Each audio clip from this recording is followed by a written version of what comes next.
복된 주일입니다. 이 시간에 여기까지 나오신 여러분들 위해 하나님의 크신 은혜가 함께하기를 진심으로 기원합니다. 또한 여러 가지 사정으로 영상으로 예배 함께하시는 분에게도 동일한 은혜가 함께하기를 진심으로 기원합니다. 오늘 말씀 얘기 본문은 마태복음 26장입니다. 마태복음 총 28장까지 있는데 벌써 마태복음 26장을 읽어 나가고 있습니다. 마태복음 26장에는 어떠한 얘기가 있는가라고 했을 때는 예수님께서 세례자 요한에게 세례를 받으시고 3년간의 공생애를 하시고 이제 마치고 죄인에 붙잡혀서 팔려서 십자가에 달려 돌아가시기 전에 그 전날 밤에 있었던 일을 만나게 됩니다. 그러니까 3년 동안에 예수님께서는 다양한 일들을 하셨는데 그 다양한 일들을 행하신 이유가 무엇인가라고 했을 때는 구약 성경에 많이 계속적으로 예언되었던 메시아, 구세자가 다름 아니라 나라는 것들을 표현해 주시는 그런 사역들을 행하신 것입니다. 그러니까 구약 성경의 메시아는 기름 부음 받은 자인데 그 기름 부음 받은 자는 왕으로서 선지자로서 제사장으로서의 역할을 감당해야 되는 것입니다. 그래서 예수님께서 다양한 사역들, 많은 일들을 행하셨을 때 그 일들을 감당한 사람이 나, 예수, 그리스도이시다라는 것들을 표현해 준 것입니다. 그래서 예수님께서 3년 동안에 많은 기적들을 행하셨습니다. 풍랑을 잠잠케 하시기도 하고 병든 자를 낫게도 하시고 죽은 자를 살리시기도 하고 이 세상의 모든 만물들 그리고 사람들, 병까지도 내 말로써 다스려진다는 것들을 보여주기 위해서 왕으로서의 모습들을 보여준 그런 기적들인 것입니다. 뿐만 아니라 예수님께서는 천국 복음을 전파하셨습니다. 많은 사람들에게 천국 복음을 전파하셨는데 그 일들을 통해서 내가 선지자라는 것들을 깨닫게 해주신 것입니다. 그러니까 예수님께서 왕으로서의 모습뿐만 아니라 선지자의 모습도 보여주신 것입니다. 그리고 나머지 한 가지 제사장으로서의 역할들을 보여주셔야 되는데 그것은 어떻게 보여주셔야 되느냐 하면 대제사장이 계속적으로 표현했던 것, 죽음으로 말미암아 속죄함이 일어난다라는 것들을 보여주셔야 하는데 그 일들을 행하신 것만 남았습니다.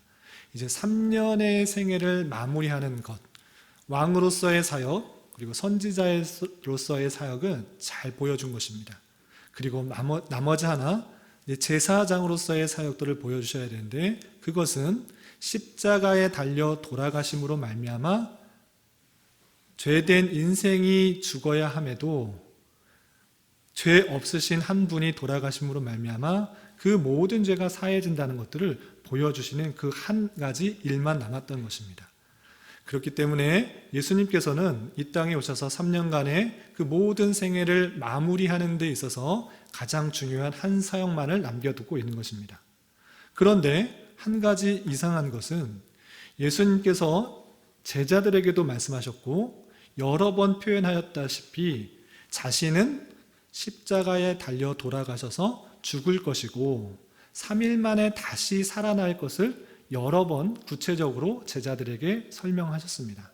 당신도 예수님께서도 내가 죽어야 된다는 것을 하나님의 택하신 백성을 위해서 내가 십자가에 달려 돌아가셔야 된다는 것들을 아시고 계셨음에도 불구하고 오늘 말씀을 읽어보면 뜻밖의 모습이 비춰지는 것입니다. 그것은 무엇이냐면 예수님께서 잡히시기 전날 밤에 예수님께서 제자들과 최후의 만찬을 하시고 그리고 조용히 한적한 곳에 감람산의 겟셋마네라는 곳에 가셔서 기도를 하셨다는 것입니다. 그 기도가 어떤 기도였냐? 이 잔을 내게서 비켜나가게 해달라는, 이 잔을 치워달라고 하는, 이 고난을 없애달라고 하는 그런 기도였던 것입니다. 그렇다면 왜 예수님께서 겟셋마네에서 이런 기도를 하셨는가? 그리고 조금 더 살펴보면 왜 그런 기도를 할 수밖에 없었고 그 기도를 통해 예수님께서 행하신 기도를 통해 우리가 생각해야 될 것이 무엇인지를 오늘 살펴보도록 하겠습니다. 우선 36절에 보면 예수님께서 제자들과 함께 겟셋마네라는 곳에 이르렀다라고 되어 있습니다. 겟셋마네는 어느 곳이냐면 여러분들 예루살렘을 아실 것입니다. 예루살렘이라는 이스라엘의 큰 수도와 같은 성이 있는 것입니다. 그 성의 동쪽편에 기드론이라는 그런 골짜기가 있는데 그 골짜기 앞에 있는 작은 산이 감람산입니다. 감람산이라는 것은 무엇이냐면 감람나무가 많이 있는 산이라서 감람산입니다. 감람나무는 무엇이냐? 올리브 나무가 감람나무인 것입니다. 그러니까 그 감람산은 올리브가 많이 있는 그런 산인데 그 올리브를 가지고 무엇을 하느냐? 오늘날도 마찬가지지만 올리브 열매를 짜서 기름을 만드는 것입니다. 그래서 올리브 열매를 짜는 것, 그것의 뜻, 착유기 뜻이 겟셋마네입니다. 그래서 그 올리브를 따서 기름을 짜는 그런 곳이 겟셋마네다라고 이해하시면 될 것입니다. 그래서 예수님께서는 감람산의 겟셋마네라는 작은 동산에 작은 언덕에 제자들과 함께 가신 것입니다. 그러면서 36절 하반절에 이렇게 표현하고 있습니다. 내가 저기 가서 기도할 동안에 너희는 여기 앉아 있으라 하시고 라고 하셨습니다. 다른 성경의 표현에 보면 예수님께서는 습관에 따라 감람산에 자주 올라가셨다, 기도하러 자주 가셨다라는 표현이 있습니다. 그것처럼 제자들과 함께 이제 잡히시기 전날 밤에 제자들과 함께 겟셋마네라는 곳에 오셔서 너희들은 여기 앉아 있으라. 나는 기도할 테니 너는 여기 있으라 라고 표현한 것입니다. 그리고 나서 그 12제자 중에 특별히 3제자를 데리고 또 다른 곳에 가십니다. 37절 보면 베드로와 세베대의 2 아들을 데리고 가실새 되어 있습니다. 그래서 세베대의 2 아들이라고 하는 것은 세베대의 2 아들 앞에서 12제자의 이름이 설명될 때 세베대의 2 아들이 있는데 그것은 야고보와 요한입니다. 그래서 베드로와 야고보, 요한 이 3명을 데리고 따로 겟셋마네라는 그 동산에서 또 따로 기도하기 좋은 곳으로 가신 것입니다. 그리고 이렇게 부탁하십니다. 38절에 보면 이에 말씀하시되 내 마음이 매우 고민하여 죽게 되었으니 너희는 여기 머물러 나와 함께 깨어 있으라 이렇게 말씀하십니다. 예수님께서 심히 근심하고 걱정하고 슬퍼하셨던 것입니다. 왜냐하면 이제 얼마 안 있으면 나를 붙잡는 사람들이 나를 붙잡아서 나를 팔 것이고 그리고 십자가에 달려 돌아가실 것을 알기 때문에 심히 걱정하고 고민하셨다라는 것입니다. 그리고 그 3명의 제자들에게 여기 머물러 나와 함께 깨어 있으라 라고 말씀하셨습니다. 그리고 나서 조금 더 깊은 곳으로 나아가는 것입니다. 39절 보면 조금 나아가사 그들에게 깨어 있으라고 말씀하신 다음에 조금 더 따로 한적한 곳에 가셔서 기도하시는 것입니다. 그러면서 하시는 기도가 어떤 기도인가? 39절 중반절에 보면 내 아버지여 만일 할만하시거든 이 잔을 내게서 지나가게 하옵소서.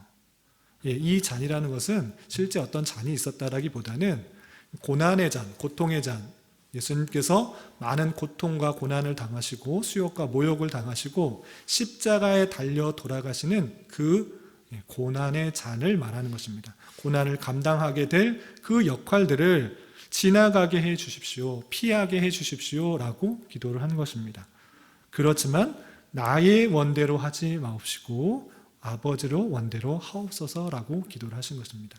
주님께서는 분명히 계속 제자들에게도 말씀하셨고 이 땅에 오신 이유와 목적을 잘 알고 있었습니다. 그것은 왕과 선지자로서의 역할들 뿐만 아니라 제사장으로서의 역할, 그러니까 십자가에 달려 돌아가셔서 죽으셔야 된다는 사실을 알고 있었음에도 불구하고 그 전날 밤에는 그 고난의 잔을 지나가게 해주십시오, 피하게 해주십시오 라고 기도한 것입니다. 그렇지만 나의 원대로 하지 마시고 아버지 원대로 하옵소서라고 기도를 했습니다. 그 기도를 얼마나 간절히 했는지 다른 성경의 표현에 의하면 땀이 핏방울과 같이 되었다라는 표현이 있습니다. 그만큼 간절하게 기도를 했던 것입니다. 그리고 나서 열심히 간절히 기도하고 나서 제자들에게 다시 돌아오자 제자들의 모습은 한심하게 딸 짝이 없습니다. 어떻게 했는가? 깨어 있으라 라고 말씀하시고 주님께서 그만큼 힘들고 어렵고 슬퍼하고 고민하고 걱정하는 가운데 기도를 하는 중에도 깨어 있으라 말을 했음에도 불구하고 그 세 명의 제자는 자고 있었습니다. 그래서 그 자는 것을 보시고 베드로에게 말씀하시면서 너희가 나와 함께 1시간도 이렇게 깨어 있을 수 없더냐라고 말씀하십니다. 1시간, 정확하게 1시간이 아니라 그 짧은 기간 기도하는 그 시간에도 깨어있을 수 없느냐라고 책망하신 것입니다. 그리고 41절에 보면 시험에 들지 않게 깨어 기도하라. 마음에는 원이로되 육신이 약하도다 라고 말씀하십니다. 마음에는 그렇게 하고자 하는 마음이 있지만 너희들이 육신이 약하기 때문에 깨어서 기도하라 라고 말씀하시는 것입니다. 그리고 다시 두 번째 또 따로 한적한 곳에 가셔서 주님께 이렇게 기도합니다. 42절 아버지여 만일 내가 마시지 않고는 이 잔이 내게서 지나갈 수 없거든 아버지의 원대로 되기를 원하나이다 라고 말씀하십니다. 어쩔 수 없이 내가 이 고난의 잔, 이 십자가를 지고 죽음을 당하는 그 고난을 마셔야 되면 어쩔 수 없이 그 원대로 되기를 원합니다 라고 말을 합니다. 그렇게 열심히 기도하고 다시 제자들에게 와서 보니 요번에도 마찬가지로 제자들은 눈이 피곤하여서 비몽사몽 자고 있는 것입니다. 그래서 44절 보면 그들을 두시고 나아가 세 번째 같은 말씀으로 기도하셨다라고 표현하고 있습니다. 그러니까 세 번씩이나 예수님께서는 그 고난의 잔, 이 잔을 내게서 옮겨 주십시오. 그렇지만 아버지 뜻대로 되기 원합니다 라고 간절히 기도했던 것입니다. 그렇게 세 번 기도하고 다시 제자들에게 오자 이제 여전히 자고 있는 그런 제자들의 모습을 보면서 예수님께서는 이렇게 말씀하십니다. 이제는 자고 쉬라. 보라 때가 가까이 왔으니 인자가 죄인의 손에 팔리느니라. 일어나 함께 가자. 보라 나를 파는 자가 가까이 왔느니라 라고 말씀하십니다. 세 번씩이나 부탁하시고 그렇게 깨어서 기도하라 했으나 여전히 마음으로는 원이지만 육신이 연약하여서 졸며 깨며 잠들어 있는 그 모습을 보고 책망하고 깨어있으라 이렇게 말씀하지만 여전히 잠들어 있는 슬퍼하고 있는 슬퍼서 눈이 부어서 또 피곤하고 있는 그 제자들 보고 이제 쉬라. 이제 때가 가까이 왔다. 나를 팔으려고 하는 자들이 가까이 왔다라고 이렇게 말씀하시는 내용들이 있는 것입니다. 이 말씀을 통해서 우리가 예수님의 그 기도를 통하여서 무엇을 생각해야 될지 좀 살펴보도록 하겠습니다. 첫 번째, 예수님께서 왜 이렇게 자신이 돌아가셔야 되는 것을 알매도 불구하고 이 잔을, 이 고난의 잔을 옮겨달라고 했는가를 생각해 보아야 될 것입니다. 그것은 다름 아니라 그 죽음이 얼마나 심한 공포와 비참한 상태인지를 주님께서는 아셨기 때문에 그것을 옮겨달라 이렇게 표현한 것입니다. 얼마나 그렇게 심하게 기도하셨는가? 다른 성경의 표현에 의하면 얼굴을 땅에 대시고 엎드려 기도하셨고 무릎을 꿇고 기도하셨다. 누가복음 22장 44절에 보면 애써 간절히 기도하시니 땀이 땅에 떨어지는 핏방울 같이 되었다라는 그런 표현이 있는 것입니다. 그리고 그 모습이 얼마나, 그 죽음이 얼마나 무서웠다면 오늘 38절에서도 내 마음이 매우 고민하여 죽게 되었으니 라는 그런 표현을 하고 있는 것입니다. 그만큼 죽음의 공포, 죽음의 비참들을 잘 알아야 될 것입니다. 그것은 여기서 단순히 죽는 것 자체, 한 사람의 죽는 것 자체가 고통이었다기보다는 그 하나님의 택하신 백성들의 모든 죄를 짊어지는 고통이었기 때문에, 죽음이었기 때문에 그 무게는 훨씬 더 큰 것이다, 이렇게 생각할 수 있어야 될 것입니다. 예수님의 죽으심은 인류의 대표, 곧 둘째 아담의 자격으로 죽으신 것입니다. 즉 예수님께서 맛보실 죽음은 보통 사람의 죽음을 통해 맛보는 것과는 비교할 수도 없이 높고 깊고 크신 고통이었던 것입니다. 신성뿐만 아니라 인성을 가지고 계신 주님으로서 그 고통의 무게는 참으로 큰 것이라는 것들을 생각해 볼 수 있습니다.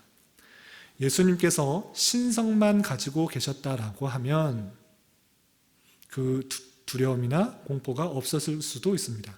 그렇지만 예수님께서는 신성뿐만 아니라 인성도 가지고 계신 분입니다.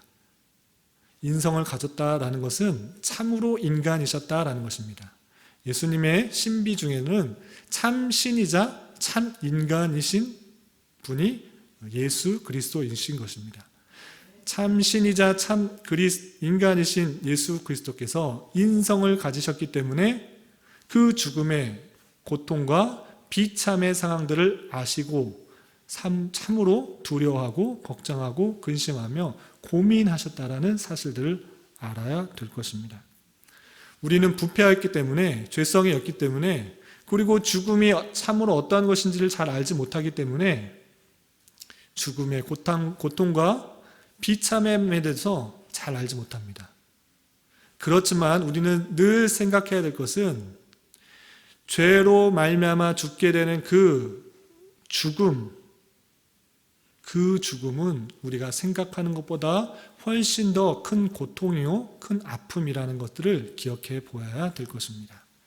그것은 단순히 육체의 고통, 육체의 아픔, 육체의 어려움, 이것에 그치는 것이 아니라 하나님으로부터의 단절이 주는 그 고통이 크다라는 것입니다. 우리는 단순히 어디에 아프면, 육체적으로 어디가 아프면 그것에 대한 아픔과 힘듦으로 인하여서 이 고통이 없어지면 좋겠다라는 생각밖에 가질 수 없습니다. 그렇지만 그보다 훨씬 더 중요한 것은 무엇이냐면 영적인 죽음입니다. 영적인 죽음. 마음이, 육체가 아픈 것은 조금 참으면 참을 수 있지만 생각이 아프고 머리가 아프고 정신이 아프고 그것을 억제고 힘들고 어렵게 하는 것들이 있다고 하면 그것은 육체의 고통보다 훨씬 더 큰 고통이고 아픔인 것입니다. 우리는 이 죽음의 의미를 바로 알아야 되는데 단순히 육체의 호흡이 끊어져서 느끼는 그런 고통이 아니라 그것보다 훨씬 더 큰 고통이 무엇이냐 했을 때는 하나님과 사람과의 관계가 끊어지는 그런 고통인 것입니다. 하나님께서 주시는 풍성한 은혜가 있고 풍성한 복이 있고 모든 것이 그로부터 나오는 것일진데 그것들을 느끼지 못하는 고통, 하나님과의 관계가 끊어지는 고통이 가장 큰 고통이고 그것을 주님께서는 느끼셨기 때문에 아시기 때문에 큰 아픔 가운데 있던 것입니다.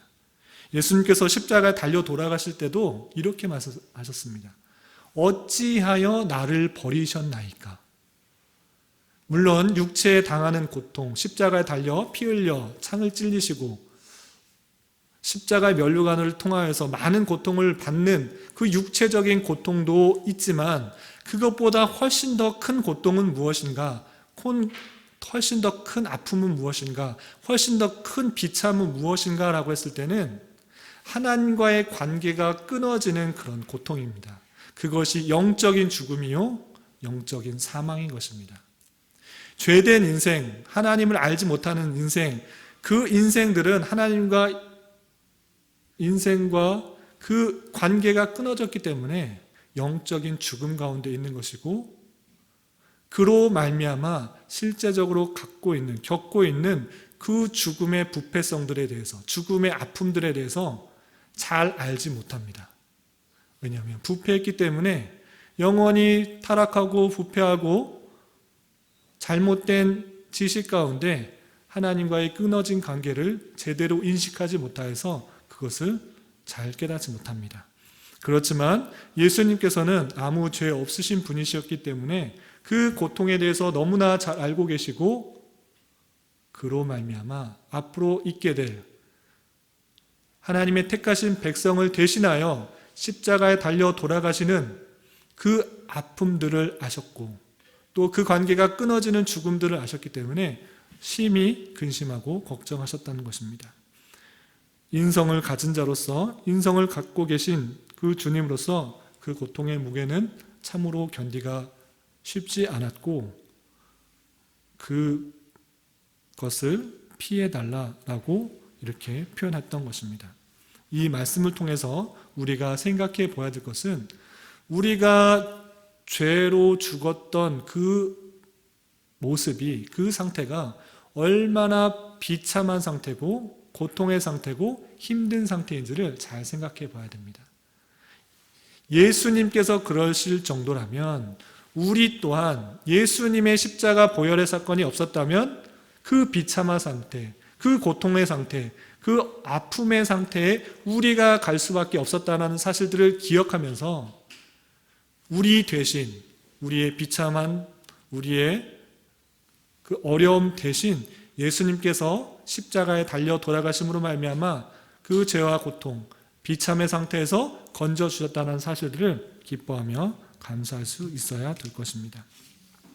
두 번째로 생각해 볼 것은 예수님께서 왜 제자들에게 두 번씩이나 다시 오셔서 함께 깨어 기도하라고 하셨을까 합니다. 그냥 흔히들 잘못 생각하면, 관념적으로 생각하면 예수님께서 힘이 부족해서, 기도의 힘이 부족해서 제자들에게 함께 기도해달라 이렇게 표현한 것으로 생각할 수 있습니다.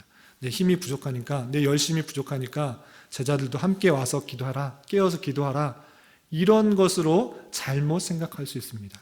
그러나 예수님께서 제자들에게 깨어서 기도하라는 이유는 오히려 내 기도를 도와라라는 표현이 아니라 너희들이 시험에 들지 않도록 기도하라라는 것입니다. 40절, 41절 보면 너희가 나와 함께한 시간도 이렇게 깨어있을 수 없더냐? 시험에 들지 않게 깨어 기도하라 이렇게 표현하신 것입니다. 그러니까 너희들이 깨어있지 않으면, 기도하지 않으면 시험에 들기 쉽다라는 것입니다. 지금 상황이 어떠한 상황인지를 잘 깨닫고 영적인 흐름들 가운데 이 상황이 무슨 상황인지를 잘 깨닫고 깨어서 기도해야지 시험에 들지 않는다라는 것입니다. 예수님이 어떤 기도의 도움이 필요해서가 아니라, 어떤 힘이 필요해서가 아니라 너희들을 위해서 깨어서 기도하라라는 것입니다. 우리가 육신을 입은 자로서 늘 주의해야 될 것 중에 하나가 무엇이냐면 우리는 육신을 가지고 있기 때문에 육신이 원하는 여러 가지 욕구를 만족하려는 습성들이 있습니다. 배고프면 먹어야 되고 졸리면 자야 되고 여러 가지 욕구들을 해 나가야 되는 그런 가운데 있습니다. 그런 것이 나쁘다라기보다는 그렇게 해야 되기 때문에 그런 채워주는 욕구를 가지고 쉽게 유혹이나 시험에 들기 쉽다라는 것입니다. 그리고 육체의 소욕을 만족하고자 하려는 그런 모습들 때문에 영적인 사실들을 잊고 살 때가 너무 많이 있다라는 것입니다. 그래서 육체의 소욕이나 육체의 정욕들을 이기기 위해서 깨어서 기도할 때 영적인 흐름들을 분별할 수가 있고 영적인 하나님의 인도하심과 역사하심들을 깨달을 수 있게 된다는 것입니다.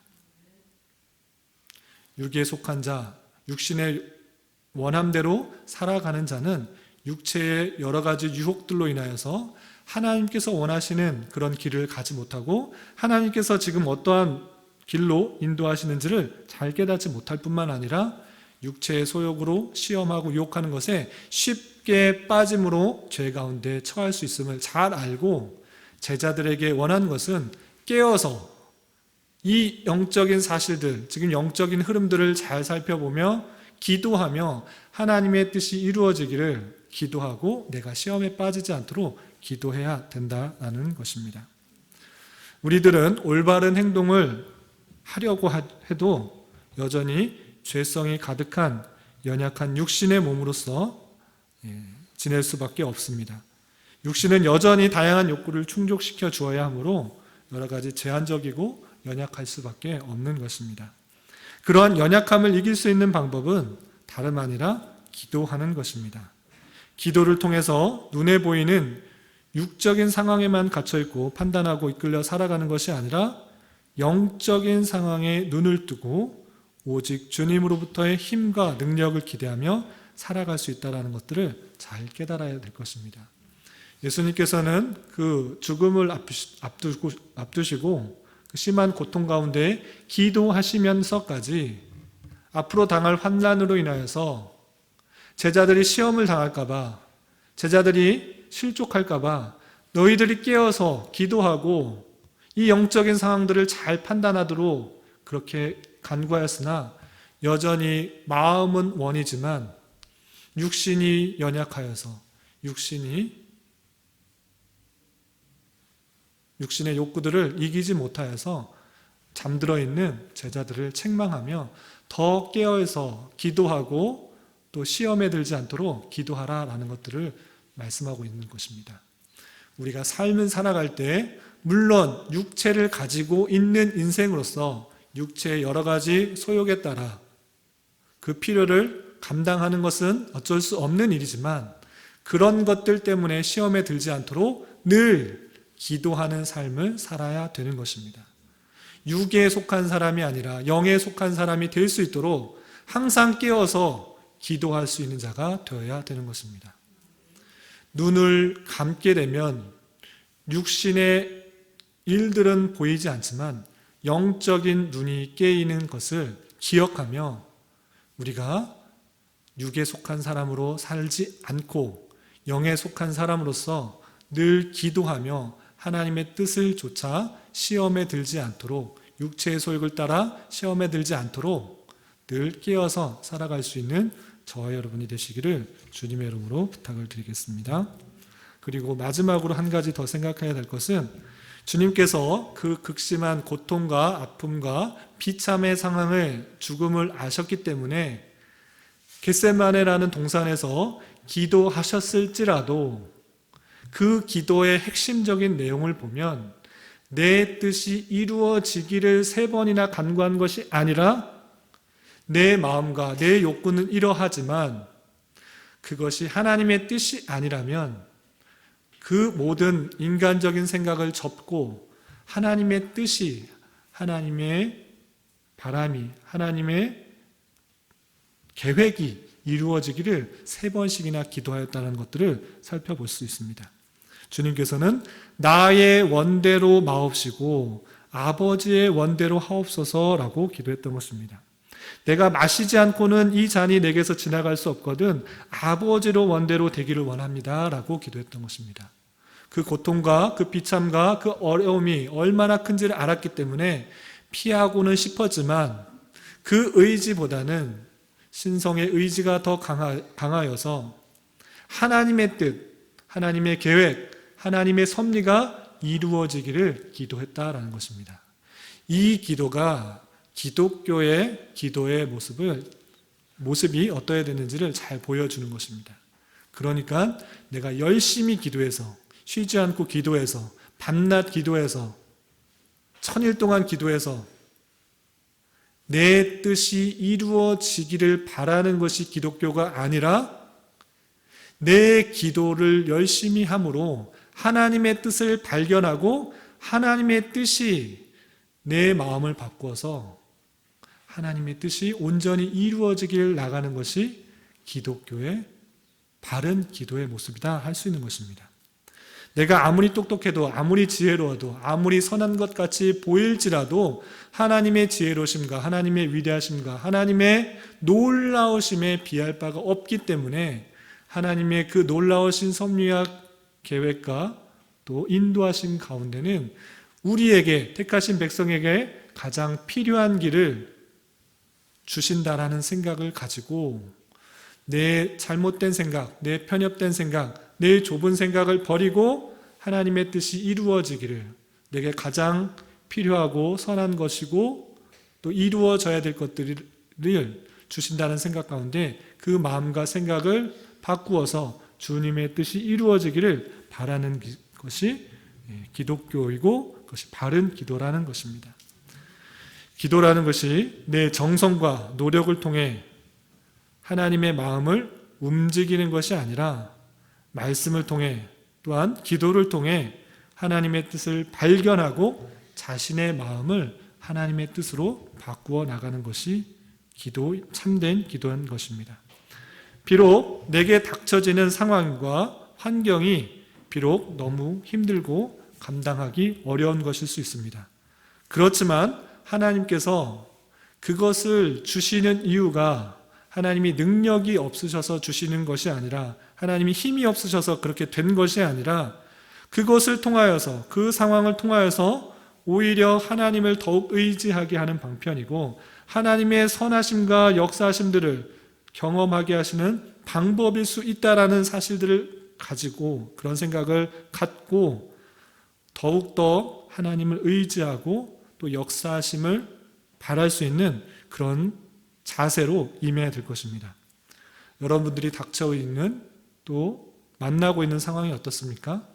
그것이 하나님이 모르는 것이 아니고 하나님께서 힘이 없으셔서 일어난 일이 아니고 그 모든 상황과 여건을 통해서 하나님께 나아가기 위한, 하나님의 역사를 보기 위한 하나님의 수단과 방법이라는 사실들 가지고 오히려 그 힘들과 어려움, 그 상황을 만날 때 더욱더 하나님을 의지하고 하나님의 뜻이 이루어지기를, 하나님의 진리가, 하나님의 역사심이 일어나기를 바라는 방법으로 더 나아갈 수 있어야 될 것입니다. 예수님께서 짊어지셔야 될 그 십자가는 피할 수 없는 것이었습니다. 물론 그 고통과 비참과 그 처참함, 아픔들이 얼마나 큰지를 알면 피하고 싶었지만 주님께서는 그것들을 감당하셨습니다. 고난의 십자가가 없었다면 영광의 면류관도 없는 것입니다. 마찬가지로 여러분에게도 그런 각자에게 피하고 싶은 그런 고난의 십자가가 있을 것입니다. 그렇지만 주님의 자녀이자 주님의 제자로서 주님께서 제자들에게 부탁하신 것은 자기를 부인하고 자기 십자가 지고 주님을 따르라 라고 말씀하셨던 그 사실들을 기억해야 될 것입니다. 여러 가지 피하고 싶은 일들이 있을지라도 자기가 짊어져야 될 그 십자가를 지고 그 고난과 어려움을 겪으면서 주님의 섭리들을, 주님의 뜻을 잘 깨달아 주님이 나를 통하여서 선한 일들을 행하실 수 있는 그런 도구로 쓰임 받아야 될 것입니다. 이런 은혜가 저와 여러분, 우리 모두에게 함께하기를 진심으로 기원합니다. 기도하겠습니다. 하나님 아버지, 감사합니다. 오늘 말씀을 통해서 주님께서 잡히시기 전 겟세마네 동산에서 기도하신 말씀을 살펴보았습니다.